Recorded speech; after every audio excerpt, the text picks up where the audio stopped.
We're afraid of what people will think, or we're afraid we're not good enough, or we're afraid we're too much. And so we hold ourselves back. When we do that, we're muting ourselves. And there are too many people that are muting themselves in the world. And I, for so many years, was one of them. I've discovered the power of unmuting myself, of showing up in the world in a way that is joyfully expressed and boldly alive. That's something that has been so important to me as I've discovered how freeing it is to be unmuted, to unmute our body and to unmute our ideas and to unmute our desires, to unmute ourselves in relationships and at work, and to be our own advocates and to ask for what we want and need. The unmuted life is a life that is fully alive and fully expressed and confident and clear. And to me, it's the only way that I know how to live now. I know what it's like to feel confined and stuck and small and silenced. And I also know what it feels like to be expressed and alive and joyful and present and seen. And it's so much better of a life to be unmuted. And that is what I want to bring you into.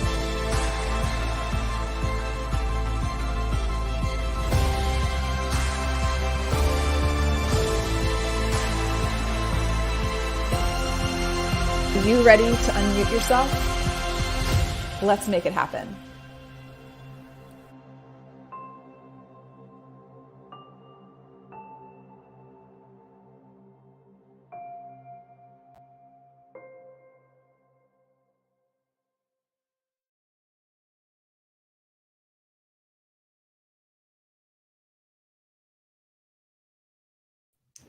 Hi.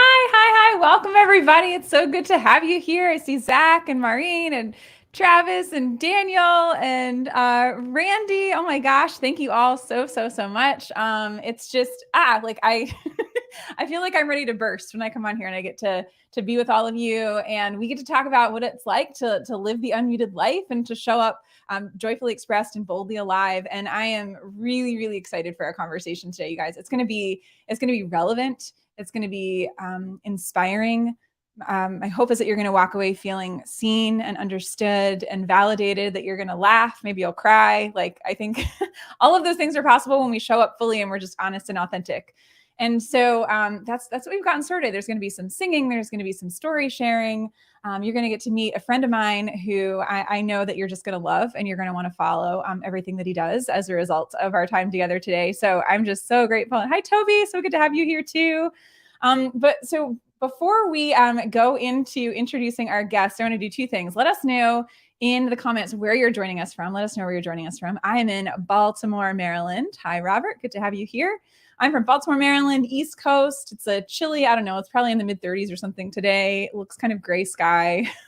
So we're going to bring a little bit of sunshine into that. Let us know where you're joining us from. We would love to welcome you, and we know people joining us from often all over the world, and so that's really exciting. Awesome, Colorado in the house. Colorado, beautiful place. Been to Boulder and been to Denver and Salida. Such a beautiful state. So Travis, that's fantastic. Jersey represent, East Coast. All right, Tracy from Wisconsin, married to a Packers fan, so I have an appreciation for Wisconsin. Worcester, Mass. Bob, welcome. Fantastic. Also married to a Red Sox fan. So there's that. Let's see. Robert's from Phoenix. Randy, we've got another Coloradan. Is that how you say it? I'm not even sure. Linda from North Carolina. Janine. Hi, Janine from Connecticut. Oh my gosh, y'all are amazing. Okay, Toby, Baltimore, but Canada originally. Toronto, Owings Mills. Oh my gosh, amazing. So glad all of you are here. We're going to have, like I said, a great time. I want to invite you all to do something with me. This is something that I do in the workshops that I teach. So if you've been with me for any of the keynotes that I've done or workshops or trainings that I do, you have done this practice before and you are probably an expert. So what we're about to do is something that I like to use as a way to calm down our physiology in order to calm down our psychology. You can shift your body to shift your brain. It's really cool. And I call this a natural tranquilizer for the nervous system. So you can let us know I'm in. If you're in for learning a natural tranquilizer for your nervous system, that's what we're about to do. We're going to do 2 rounds of it. And it's, again, a way that we can calm down and better regulate the nervous system so that we can be fully present and so that we can alleviate any anxiety we may be starting the week with. So that's what we're going to do. All right. I'm going to invite you to get in a comfortable seated position wherever you are. And if you want, you can put your hands on your lower belly. And what we're going to do is we're going to breathe in through the nose into the lower belly, like we're expanding a balloon. So the goals are like expanding a balloon, lower belly breath. We're going to hold the breath for a count of 7, and you're going to exhale for a count of 8. And the exhale is going to be like a forced, long, slow exhale. It's going to sound like this. We're going to do this twice together. Again, I don't know what kind of day you've already had, how you're starting the week, how you're feeling about the week, but there's something that we can do in this moment to calm down the body, to calm down the mind so that we can be fully present. So let's do this 2 times together. You can close your eyes if you'd like to further reduce stimulation from your nervous system and just listen to the sound of my voice. Okay? We're going to breathe in through the nose for a count of 4. 1, 2, 3, 4. Hold. 1, 2, 3, 4, 5, 6, 7. Exhale. 8, 7, 6, 5, 4, 3, 2, 1. Inhale through the nose for 4. 1, 2, 3, 4. Hold. 1, 2, 3, 4, 5, 6, 7. Exhale. 8, 7, 6, 5, 4, 3, 2, 1. Open your eyes. Shoulder roll if you'd like. Drop in the comments anything you're aware of. So much of being mentally healthy is being present in the moment. What can we do to bring ourselves back to the present? Because often when we're in a state of worry, we're thinking about something that happened in the past or something that's yet to come. So drop in the comments anything that you're aware of as you're going through that practice, anything you felt, anything you sensed, anything that you noticed in your body. Is there anything that came up for you as we were doing that breathing practice? Again, it's just a way for us to, I think when I come on the show, one of the things I want to do is to give you tools and give you tips and insights for things that you can do and take with you going forward. So hopefully you will have noticed certain things as a result of going through that practice. Perhaps anything that shifted in your body or anything in your mind. Zach says, I was aware that I was a little tense in the neck. So sometimes we have these points of tension in the body, and when we pause and we get back into our body and out of our head, which we spend so much of our time just like up here worrying and thinking and wondering and ruminating, we get back into the body, then we become aware of things that were always there, we just didn't notice before. Maybe you notice that your shoulders drop. Sometimes our shoulders drop. Or maybe that you noticed a sense of calmness, or maybe you noticed your mind racing and it was hard to kind of bring it back. So I just want to offer that as a tool that you can use. If you have trouble sleeping, you can use that as a tool before you go to bed at night to calm down, again, your body in order to calm down and slow down your mind.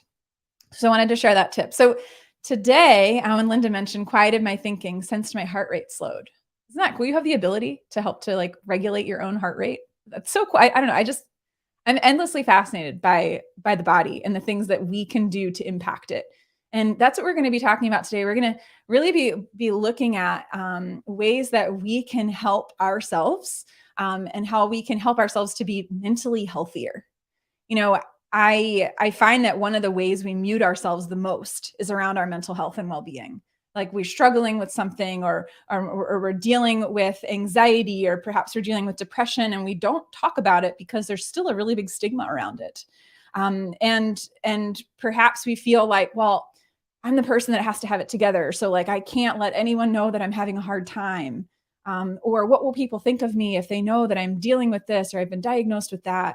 And I just want to point out on the front end too here that this is not medical advice. We're not disseminating medical advice, but we hope that through sharing our stories, so you can see yourself in those stories, and then that you can have your own opportunity to learn something and take something away from here that you can put in place and put into practice to support and elevate your own mental health.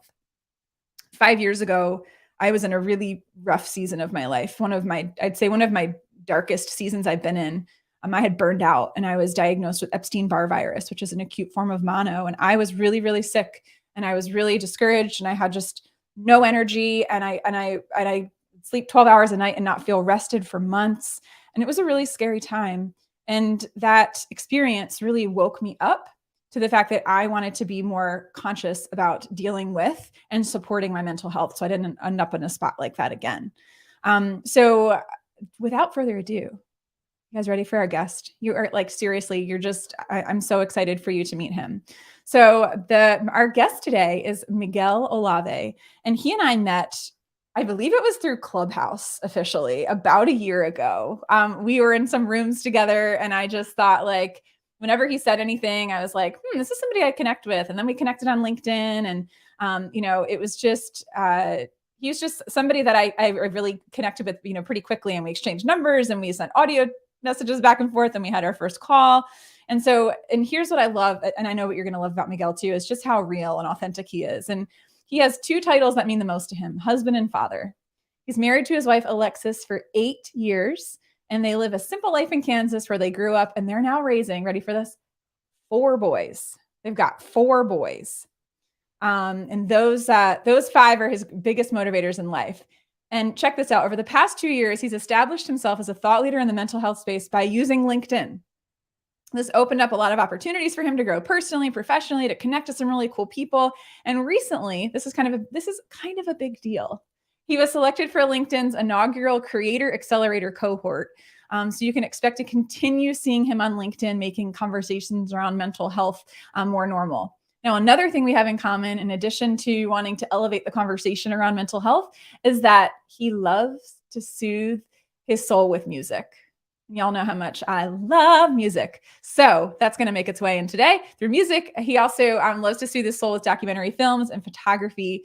And he's just a wonderful human. So if you will help me give Miguel a warm welcome in the chat, let us know, just say, welcome, Miguel. We're so glad you're here. Hey everyone.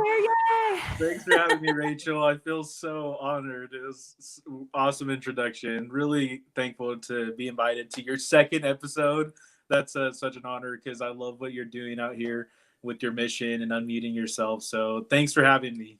Yeah, of course. So one of the things I like to do, I like to have a little bit of fun when we get started with stuff like this. We'll have the conversations and hear about your story and insights and all of that.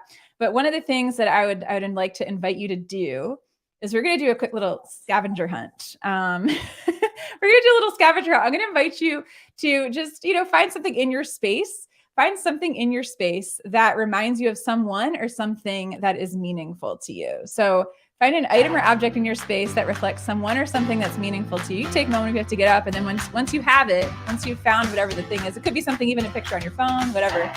And if you just want to let us know. I would say my family photo. Love it. Yes, yeah. Beautiful. Definitely that. Aw. Here, hold it up one more time. We got you front and center now. Let's check it out. Oh my gosh, what a beautiful family. Yeah, thank you. Yeah, they're definitely my my whys in life. That's awesome. Yeah, someone recently told me my desk looked a little boring. So I'm like, let me grab a couple pictures. Took this from up the kitchen upstairs. My wife's like, I was wondering where all that stuff went. You're like, I'm an interior decorator now. It's fine. Right. Yes. That's awesome. Yeah, I've got the plant action going on as well. It's called a peacock plant. Is that so cool? Right. It's not official. It's not an official home office if you don't have a plant, right? I agree. I'm so with you on that. And so one of the things I wanted to do today in this conversation, Miguel, and I think, as a dad and as a husband, as a mental health advocate, I just feel like there's so much we can learn from you through your journey and your experience, and especially the way that you're showing up on LinkedIn. I think, sometimes people have hesitations around, like, well, how real can I be on social media? Like, I don't, I've shared very publicly about my burnout journey and my own struggles around just trying to manage my mental and physical health. And I know that you do the same. And so I'm curious if you want to just, if you'd be willing to kind of guide us through a little bit of, when you think about what is it about having this conversation around mental health that is so meaningful or purposeful to you, and like where did that even wanting to have this conversation and having the courage to talk about it the way you do. Where did that come from? And what about this conversation is so meaningful or purposeful or important to you? Yeah, so great question. I mean, the biggest thing is my own personal experience with mental illness, mental health.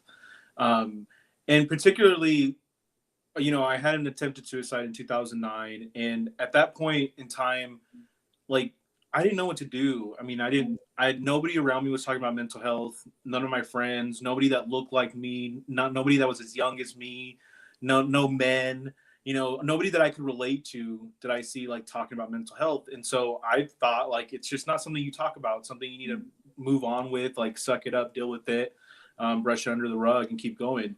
And, and then I, started to have a family, started to grow in my career and sales career in the corporate world. And in 2016, I ended up having a mental health breakdown. And it was a lot of things that happened in the corporate world that led to that. It was an accumulation of things. It was just, brushing a lot of things under the rug, and to the point where it just like my body couldn't hold it anymore. And, it just spilled out in the most inconvenient time, in the most inconvenient way. And after that incident, I tried to go back into the corporate world, and it was a struggle. And so I was pushed out of that first job, going through, new therapies, new medications, trying to figure out this new life for myself while still trying to be a dad, still trying to work, all that stuff. The job that I was at, they weren't, accommodating. They were ready to not deal with that stuff. They wanted somebody that was high performing, it was a sales environment. And so I ended up being pushed out, tried to go back into corporate after that, and found that it was a corporate issue. Like, again, before 2016, my first career or like corporate career was like 2014. And that's really when a lot of things started to happen in my sales career. And so I realized how much this isn't talked about and how little is known about mental health in the corporate space. And so ultimately I saw LinkedIn as a place full of decision makers, change makers, CEOs, leaders that maybe I don't know a million people. Maybe I can't go out and change the world, but if I go out and tell my story and impact a couple of people that are over a couple hundred, a couple thousand people, then I've done my job. I've made them aware. And I've had those messages. That's what keeps me going. That's the only reason why I continue to make content, is because I've had CEOs reach out to me. Miguel, I've enhanced mental health benefits for, our corporation because of, the post that you posted. I went and found therapy for the first time. I was sexually abused as a child. I've never told anybody, but because your post, I'm now going to get help. Those are the stories that matter to me. It's not things that people know about. It's not public comments all the time. That's what keeps me going, is changing the corporate space and making this more okay to be able to talk about. We're so concerned with that personal and professional image that we try to uphold, that all of us have built up at some point in our life. But it's time we start to tear those walls down, and being in this accelerator with LinkedIn, two words keep coming up, time and time again, and it's redefining professionalism. And so they want people to come out and tell their stories. They want people to show that this is professional, to talk about mental health, that is professional. It's not weak. It's not unprofessional. And so that's why I continue to have this conversation specifically on LinkedIn, because the business world sets the tone for culture and society in general, Oh, 100%. Like, first of all, thank you for being someone who has taken what was a really hard, and only you can know like the extent and the depth of how hard what you have gone through is.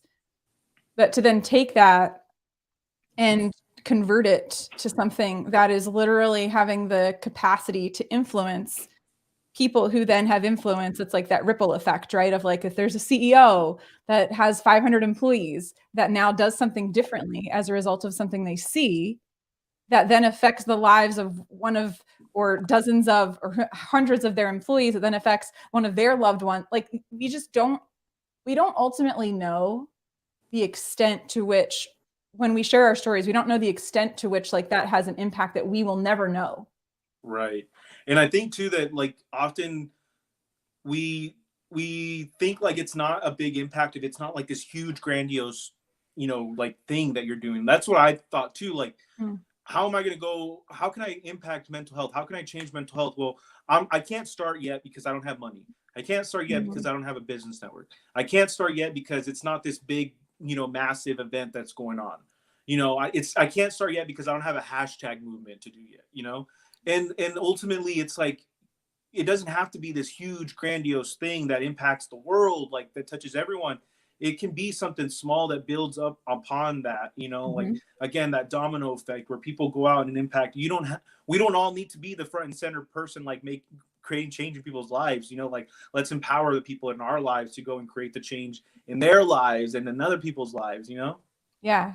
And I think too, I think that kind of I guess I feel like what you're talking about is just this idea that so often we think we have to have it all figured out before we put anything out there. Like, well, let me make sure it's like all tied up with a bow before I can even begin to talk about this. And I think one of the greatest gifts we can give people, like when I think about even my own journey 5 years ago of going through burnout at 32, which is like not when you expect to go through burnout and get mono and like make yourself sick from pushing yourself and being in that, to your point, the corporate environment sort of like feeds just this performance, this focus on performance at the expense of all else. So it's like, we just need you to perform. And then I think sometimes we're the ones that put the pressure on ourselves sometimes to assume that we can't get the help that we need, or that we can't speak up and advocate when we're struggling. Like, I waited a while. I waited until somebody said, hey, left unchecked, Epstein-Barr leads to things like neurological damage and lymphomas. And I was like, oh, okay. Well, now let me send an email to my boss to say, hey, just so you know, like, I'm not going to be able to take any meetings before 10 a.m. because I need to sleep, and I just need to sleep however long I need to sleep. And by this point, I'd been working at the company for like 9 or 10 years. And so, they'd seen me perform at a high level, but I was the director of wellbeing. I was like a little, felt a little self-conscious and insecure being the person saying, hello, the director of wellbeing is burned out. And like, what kind of message am I sending? But I realized I had such an opportunity. I shifted it. At first, I was really, really insecure about it and felt like, oh gosh, I've lost all credibility. How can I be the director of well-being who's completely burned out and as sick as I am? And then I realized, as I started to do my own work, which was a combination of therapy and community and deeply connecting to my faith and prayer in a new way, there were so many things.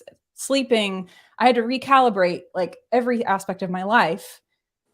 And I got diagnosed in February of 2017. By July, I was giving my first presentation about how to beat burnout and move from fried to flourishing as I was in the midst of like figuring it out myself. I was like, I've not arrived. Like, I sort of suck at this, but I feel like it's necessary for me to share what it's like to go through this thing that nobody talks about, which is that we're having a really hard time and we feel like we can't let anybody know if we're a high performer.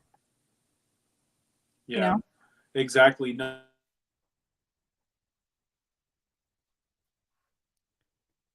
He froze a little bit. 1 second. I'll keep chatting. Maybe screen frozen. That's okay. I'll keep sharing, and then we'll hope that we'll just maybe get him back. Maybe we'll send him a little message. Technology, guys, right? I mean, these are things that like I used to. Issues. There we go. Oh, can you hear me now? Can you see me now? Yes, we lost you for a second. So come back. Start where you responded. Okay. Yeah. No, I was saying, there's so much shame and embarrassment that surrounds, anyone even knowing that you're struggling.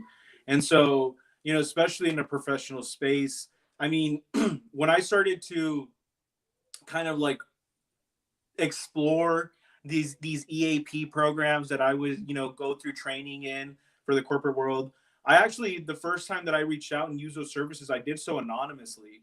I created an anonymous email. I was like, I don't want nobody to find out. I don't want no one at work to track me down, or HR, because I was a top performer. I was, at the top of the store, and, there was a lot of weight on my shoulders. We had just gotten a new store, like brand new. And so there was all these goals and all these quotas, and, and all these expectations. And so I didn't want nobody to know. And ultimately, they ended up finding out. And I remember like, when my manager approached me and told me, asked me what was going on, that HR had made her aware, I was like, I just remember like this feeling of like, just, like a washing over of shame. Like I was just so embarrassed. And so, I didn't even know what to say. And I think that happens a lot with people because of just the culture that's been of like, suck it up and deal with it. And, it's weak to talk about, your feelings or, what you're going through. Yeah. Yeah. That perception of weakness. And I think men get that worse, just because of the societal norms around like, that like women are emotional. I don't think any of these things are fair. I don't, I don't, necessarily want to like perpetuate them or anything. But I think also for men, I feel like there's even more of a stigma to like, we don't talk like right. And in Encanto, like we don't talk about Bruno, like we don't talk about mental health, it's like, we don't talk about this. 100%. Like I think that was a huge struggle too, is, trying to hide, my mental health from anyone, was being like, I thought like in my head, that's not manly. Like that's not what a man does. Like, a man doesn't come out and talk about his feelings. Like a man doesn't even feel emotions, is what, I grew up thinking, and so to be in a place of, I actually, there's a friend on LinkedIn, Kristen Sherry. She's written a couple of books, children's books, and she asked me to be part of one of her books that's coming out, I think in March. And it's about you got quirks, and it had me to think about like, what did I grow up thinking like was wrong, or it was like, something bad or something that was negative. And I've always been told like I was a crybaby, I was emotional, like I, need to get over it, growing up. And so you think like all of that is a weakness, and so you try to hide it. And I was trying to be, totally the opposite, like try to be careless, try to, not be thoughtful of people, try to be, not think about people's, how it's going to impact people. And now I see it's empathy. Like now that's a strength. Like people are paying, for empathy, and that's again a strength now, but I once saw as a weakness, growing up, because as a man, that's what you're told. You're told that all of that is a weakness. And one thing, it's like, I'm glad I didn't like, I attempted to change a little bit and it didn't work out. I didn't feel right. Like I was an asshole. And now like, I'm glad I reverted back to just who I am naturally. And because now look, like, again, it's in demand. Yeah, it is. And I'm curious, like, what are some of the things, I feel like whenever I'm talking to people about this kind of stuff, I find that other people find it really helpful to figure out, okay, well, what was like one of the first steps you took to vocalize, to unmute yourself around the fact that you were struggling? And then maybe, like, I think even for me, I think of like that email to my boss that was like, this is what's going on. We're going to need to change some things. I just set some boundaries that made me terribly uncomfortable. Like I pressed send on that email and I was like, ugh, it was just this moment of no part of this is comfortable. But I had realized that like, if I didn't put myself and my mental health like first, like nobody else was going to. And so curious from your perspective of like, what was maybe one of the first steps that you took? And then what are some things that you've found helpful over the past 6 years that have helped you to get to a place where, you've really prioritized your mental health, and like, what are some practices or rituals or anything like that you want to share? I'm curious. Right. Yeah. So I think, it's so important to like have that awareness of just your mental health, and where you're at. I think one thing that, I was going to give a tip of like breathing. Breathing is a huge, just what you did at the beginning, like that has been huge for me. I met a friend on LinkedIn who got on a call with me for like 30 minutes and showed me like all these, breath works, one, including the one that you did, and it's really helped me out so much. Being conscious of your breathing, and that controls your brain function and, all that stuff. So that's a big one. Another tip that I would give would be,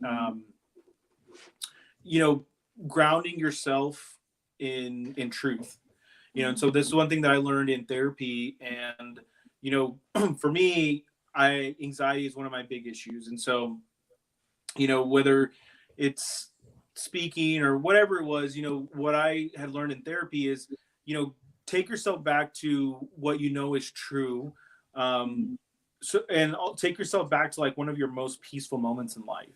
Like kind of build that image in your mind, reconstruct that image, the scent, the what you saw, how you felt, like the temperature, like all of that. Try to recreate that in your mind, and you hang on to that memory of peace. Remember how it made you feel. And then when you're really anxious or you're going through something, grounding yourself in truth, because oftentimes the things that are going on in our head aren't reality. It's not truth. The emotions that you're feeling, while the emotions are real, in the all that's real, it's not necessarily true. It's not factual. And so grounding yourself in something like that is super important for sure. And what was the beginning of the question that you had asked?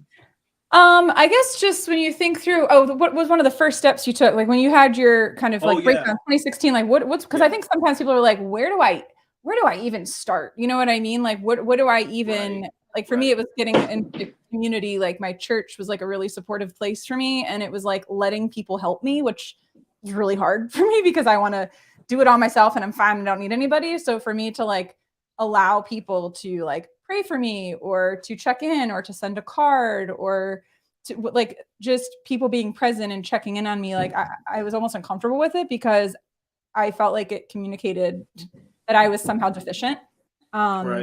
When really it just indicated that I was somehow like, human and needed other people. So I guess like for you, like what was maybe one of the first steps that you took once you realized, okay, I want to do something about this now?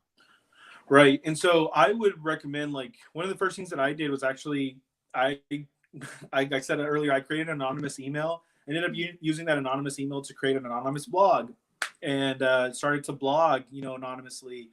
And so I think we don't really see the value, or we don't see the power in writing all the time. And there's so much power in just taking your raw thoughts that are going on in your head and just writing them out or typing them out, whatever works for you. But getting that energy out. Somebody once told me emotions are energy in motion. And so emotions that you don't deal with stay stuck in your body, that negative energy, that negative, and it starts to pile on. And then eventually, like, that negative, your body can't hold all that energy, and negative energy is going to come out. And so, working that energy out slowly but surely, whether it's writing, whether it's talking to somebody. I know it sounds so simple, but it's often the simple things that we need reminded of, and that, we overlook because it's so simple. But really, like, talking about it, so much weight lifted off your shoulders. Writing about it, so much weight lifted off my shoulders. Writing about it anonymously, I did so because I was afraid to talk to anybody, and I kind of was eerie about these online relationships and friendships. Even though I grew up in the social media age, my first site was when I was 11. I was still really skeptical of online relationships, and so to bare myself online to people, I was just unsure about. So I did so anonymously, and it really showed me what was possible and how genuine people are, and how authentic and how supportive people are, just as they are in person, they are online. And so I think we have such a huge advantage in this day and age that maybe our parents and grandparents didn't have, in being able to go online and not having to maybe give your whole identity away, kind of dipping your toes into it a little bit. So that's one way for sure that you can, start to unmute yourself. And the other way is really totally just to dive in, as you said earlier, like, figure it out as you go. I ended up writing an email and sending it to, like, my mom, my dad, my grandma, my uncles, all the people that I really loved. And that's the way that I was able to communicate. And so I would say find a way to communicate what you're feeling, whether it's in writing in private, whether it's writing publicly, telling your story to a friend, to a therapist, to a group, support group. Find some way to, work out that energy that's withheld in your body.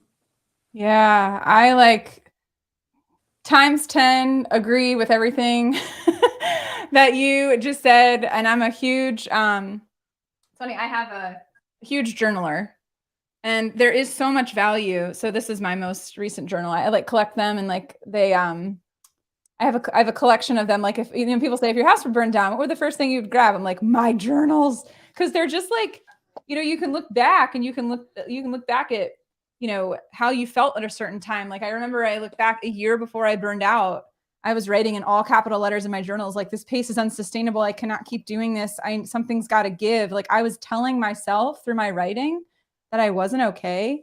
And but I wasn't even listening to my own writing. Do you know what I mean? It was like I had this like my soul knew ahead of time, and then I I had a dream I was drowning, and I wrote about that in my journal, and then I just kept going at whatever pace. But then a lot of my healing practice was I would like read a devotional in the morning, and then I would like write a reflection on it, and or I would just write like how I was feeling about something. And there's the act of writing, or even the act of typing, but there's something like particularly therapeutic about the act of like writing something. Or some people are mentioning, here in the chat, like using things like art, and we'll touch on music in a second, but using art, like creative expression. Toby mentioned, this is a shout out to Toby. Yeah, journaling and coloring. Exactly, Maureen.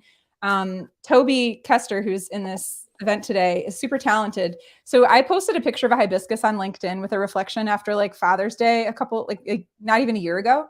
And Toby saw this. She works for a company that used to be a client of my former employer. And we stayed connected on LinkedIn. And she saw the picture of the hibiscus, and she is an artist. She's so talented.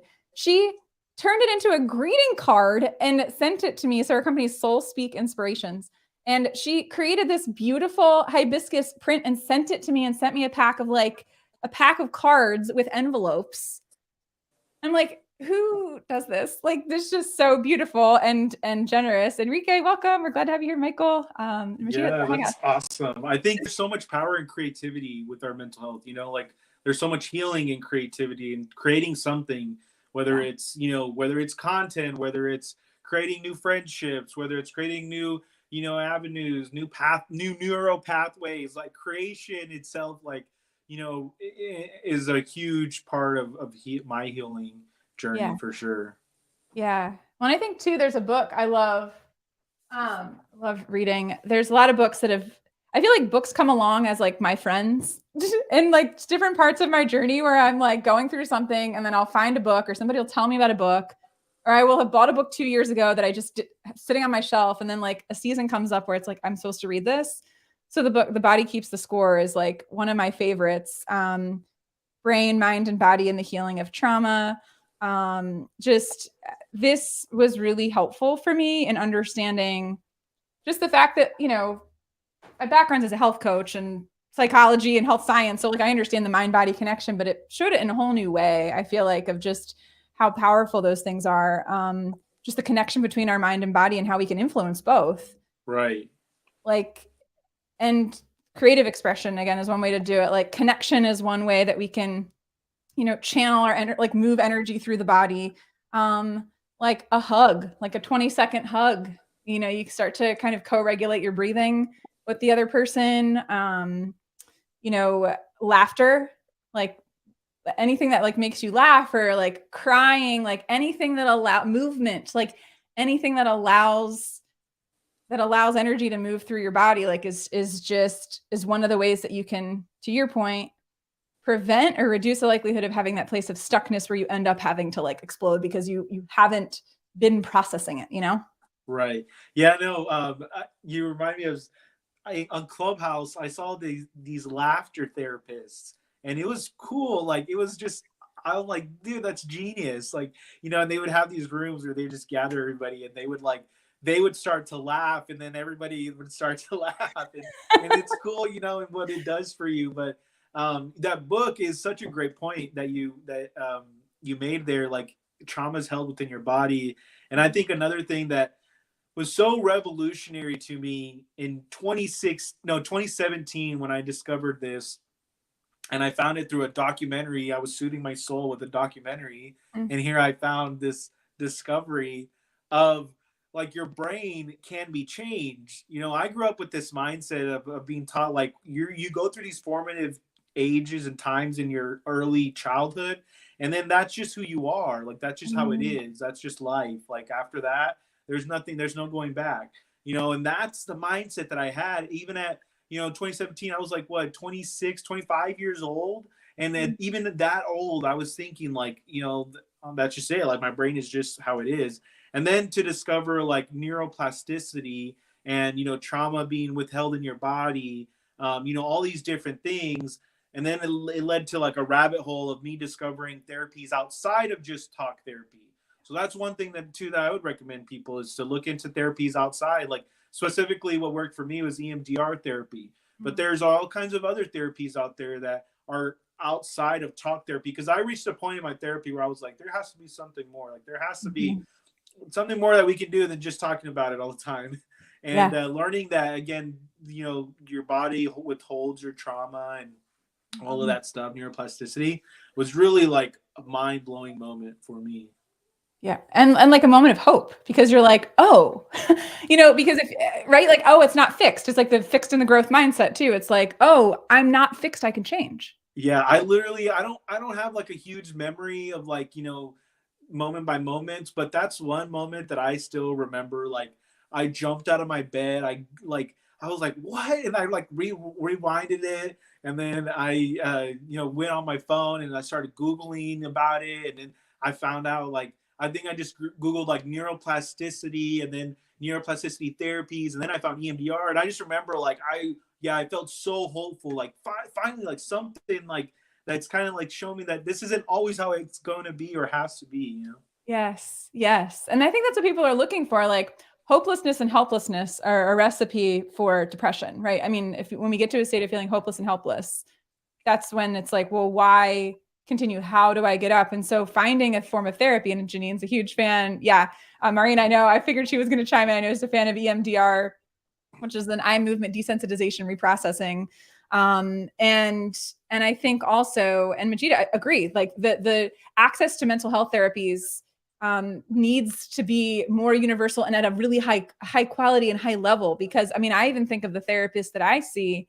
So I know many people know that, I was hit by a pickup truck in the spring of 2020 and fractured my back. And there's naturally, well, there's some PTSD from that accident. Like symptoms that I noticed, like, a hyperreactivity to loud noises, for instance, or a startle response is really active. There's certain things that, and I knew I needed to get help. And I had read the book, The Body Keeps the Score. And I read another book called Waking the Tiger by Peter Levine, which is another great one that I'd recommend anyone that's, into this conversation, check out. And so I knew that there was a type of therapy called somatic therapy, and somatic therapy does a lot of mind-body integration. And I found one woman in Baltimore that is a somatic therapist. I'm sure there's others, but she was the only one that I found at the time. And my first visit with her, I went in to see her, and I hadn't had any therapy since the accident. Like for my mental health, I'd had physical therapy, but I hadn't had mental health therapy.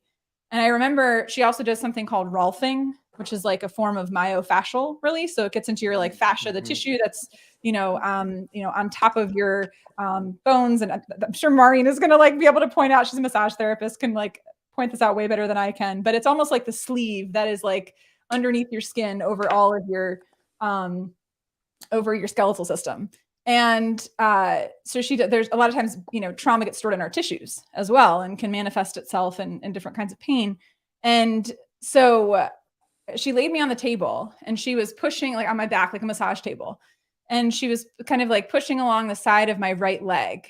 And she was, checking in with me. What are you feeling in your body? And what are like, and where are you noticing that feeling? So often, like we have feelings, but we can't place them.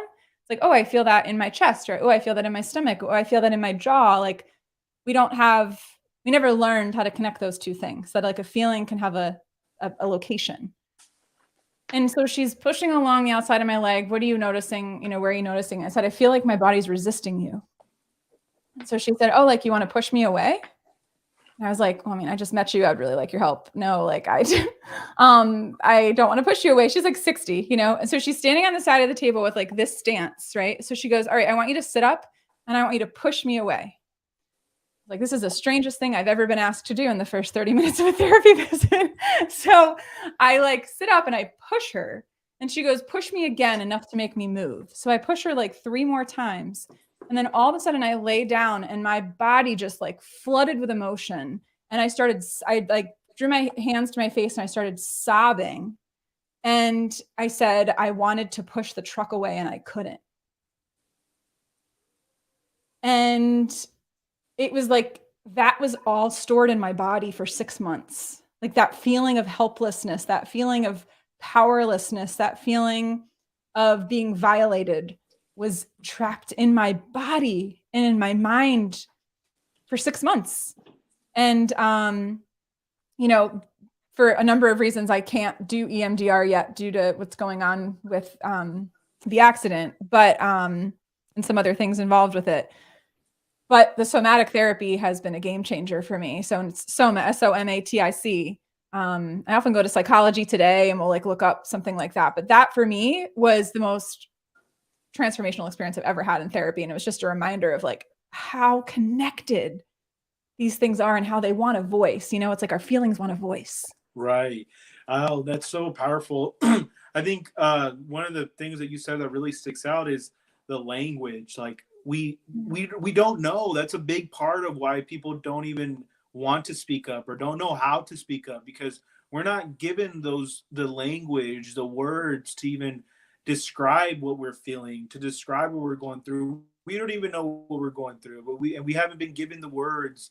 While we're here on LinkedIn and we're professionals and most, we're like, we know this and we know that and we're aware. There's still a lot of people out there that don't know the things that we think are so common and so just, everyday knowledge. Like, to a lot of people out there, that's still like revolutionary, the thought of being able to pinpoint an emotion, to describe an emotion, to place an emotion of where you're feeling things. Like, that's all new. Again, I mean, look, 26 years old till I found out that you can change your brain, that it's not just how it is in your formative years. And so that's a huge piece of people, is they lack the knowledge. And so how do we make people aware? How do we give that language to people?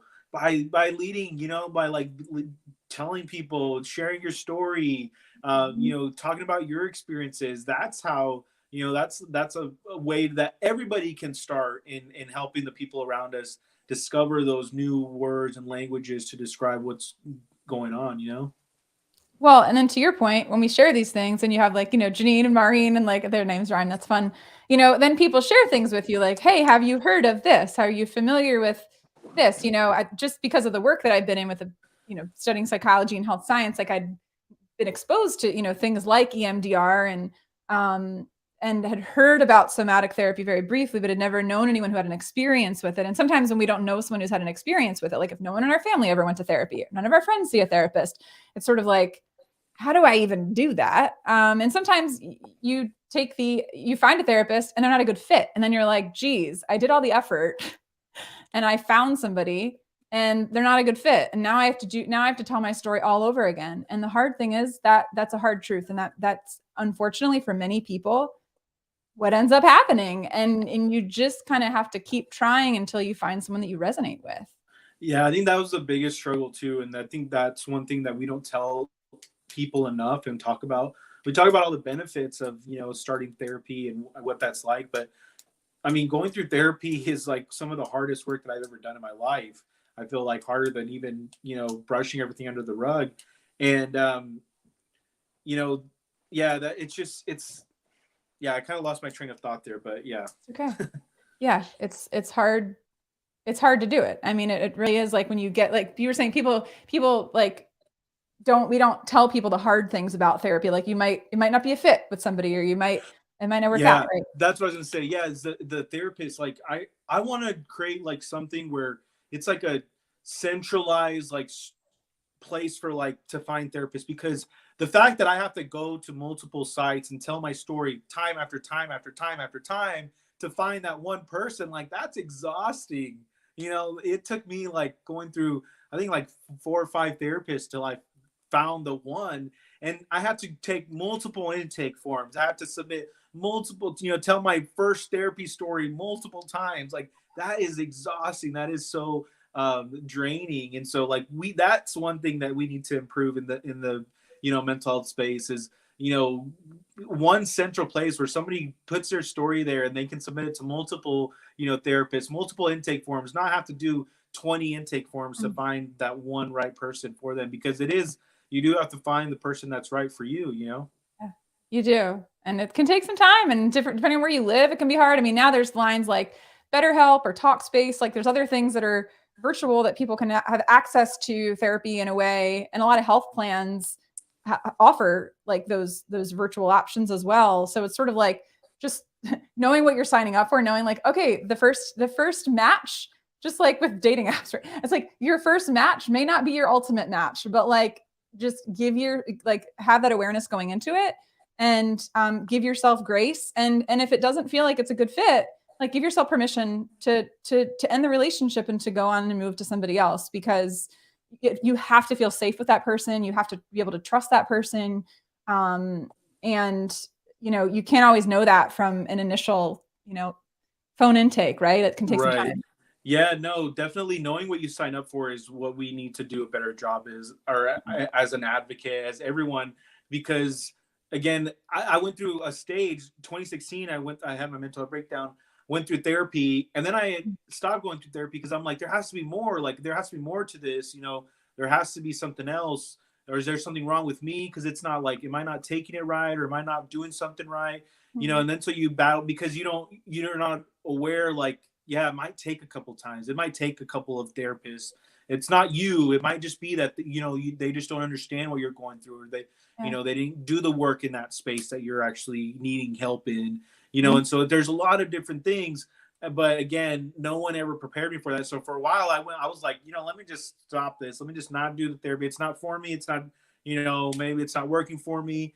And so, that there was a gap there of me like trying to figure things out on my own, because no one ever told me what I was signing up for, what that would even look like, so that's definitely something that I will keep in mind to do more of.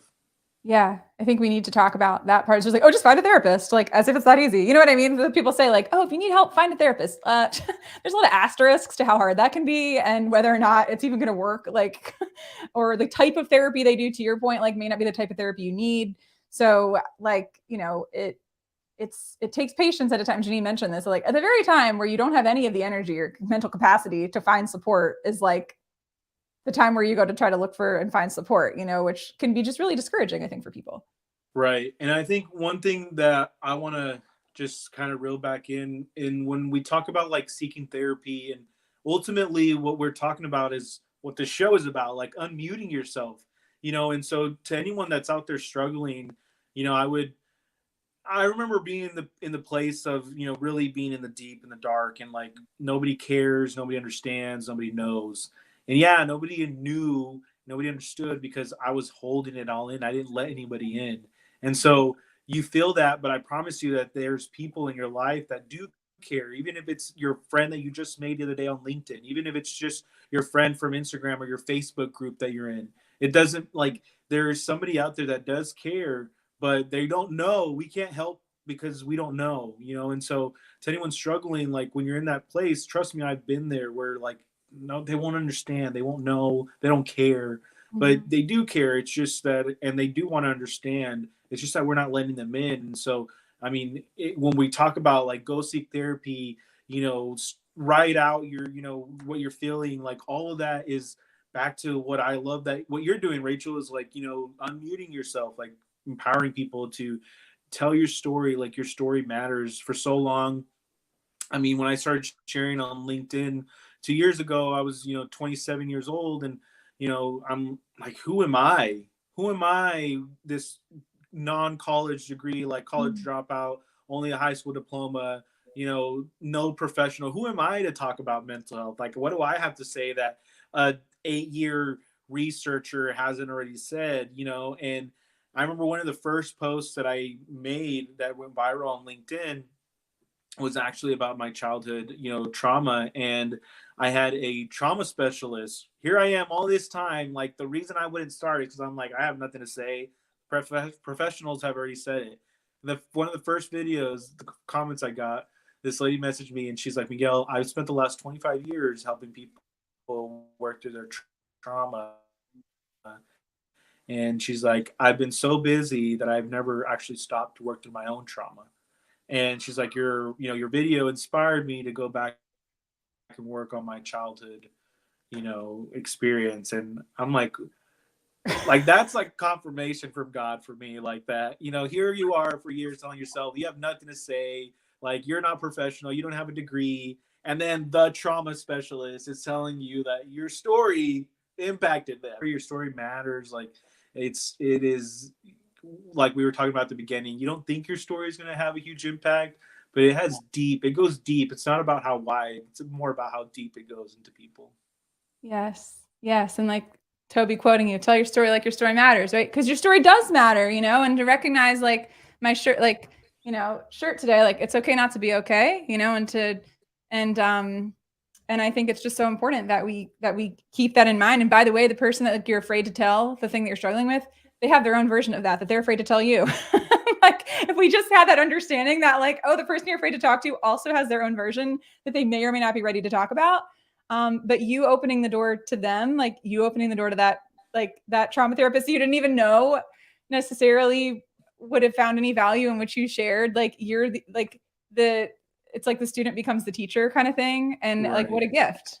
And a basic, a simple thing, like, again, that we think like lead by example. If you want people to be aware of their mental health and you want people to open up to you, then you need to do it first. You need to lead the way, open up to people, start talking about what you're going through, show people that it's okay by doing it. Yes, exactly. Well, there's two things. I can't believe we're like almost at the end of our time. We'll have to we could totally do another show. Maybe we'll do it again in October because we could talk for like 5 more hours. There's two things I want to do. One, I want to invite you to just share. I'm going to sing a little snippet of a song that really encouraged me in a dark season. I would love to hear just a moment about how music influenced you. And then I want to share, there was a book I grabbed while you were talking when you were saying, we don't know how to communicate our feelings. This is a book that I came upon several years ago called Permission to Feel by Dr. Mark Brackett, who's out of the Yale Center for Emotional Intelligence. This is really good for parents, for kids, for any human. The tagline, subtitle is Unlocking the Power of Emotions to Help Our Kids, Ourselves, and Our Society Thrive. This is a great book. It has in it something called Mood Meter, which has like different emotions in terms of like, emotions are based on energy and degree of energy and pleasantness, either high or low energy, high or low pleasantness. And they fit into a matrix. And so what I love about Mark Brackett's work is that it gives people language for how to talk about their feelings that it's really accessible. So that book, Permission to Feel, check it out, everybody. And then I would love, you just mentioned, so as I feel like a nice bow on this conversation is you talked about how like music is something that soothes your soul. And I'm curious if there's any songs that really encourage you when you're going through difficult times, or just anything you want to comment on that, and then I'll send us out with a snippet of a song. Yeah, I mean, right now, like I'm in this season of my life where worship music just really hits my soul, but I love any kind of music. Music has gotten me through some of my darkest times. Recently, I was talking to somebody about meeting my wife, and like months leading up to it, I was listening to this song called by Bobby Darin. It's called Dream Lover. And I remember listening to that song and I was like in such a dark place. And I'm like, oh, I grew up like saying I never wanted to get married. I never wanted to have a wife. And then I was at this place like, maybe I do want to get married. Maybe I do.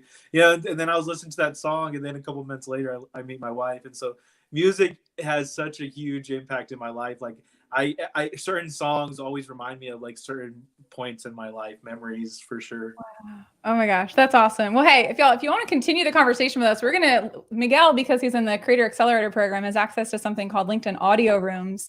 So we're going to hop on that. I'm going to send us out with a little bit of a song, and then we're going to transition there. So the link is in the chat if you want to click on that to attend, just like you clicked on to attend this. If you want to join us in the audio room, it's a cool new feature LinkedIn has rolled out to a select group of folks, Miguel being one of them. So we're going to continue the conversation kind of after show chat there. But I just wanted to share a little bit of a song this is a song called You're Gonna Be Okay. That came on the radio when I was in like one of my deepest, darkest, saddest parts of my journey of going through burnout and feeling really hopeless and having a hard time. And this song came on the radio. I'd never heard it before. And I just started crying because I felt like so seen by it. It just really encouraged me. So I'll send, there's an outro to it. It's a longer song, but I'll just sing the outro. And again, it's called You're Gonna Be Okay by Brian and Jen Johnson. So here we go. And when the night is closing in, don't give up and don't give in. This won't last, it's not the end. It's not the end, you're gonna be okay. When the night is closing in, don't give up and don't give in. This won't last, it's not the end. It's not the end, you're gonna be okay.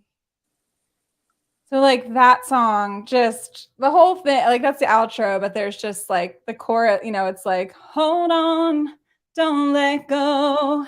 Hey, hold on, don't let go. Just take. It's so good. It's so good. Like you have such a good voice. I had goosebumps. That's so good. I love it. That's so awesome. Oh, thank you so much. And I have a Hope Is Here playlist that we've dropped into the chat if you want to, or in the comments if you want to check that out. That's one of the songs on it. I've got like 49 songs on it that I've added to over the past 5 years. When I go through a difficult season, I add songs that because we go through multiple seasons of difficulty, and I've had a lot since 2017. So I keep adding to it with songs that encourage me. So I just want to say first of all, Miguel, thank you for sharing your story. Drop in the comments if you're whether you're watching this as a replay or as the live. Let us know what was like the greatest gift from today. Let us know what was something that impacted you, maybe an insight that you're walking away from this with, or an action step you're going to take, anything that you want to share. I just want to say again, thank you, Miguel. You rock.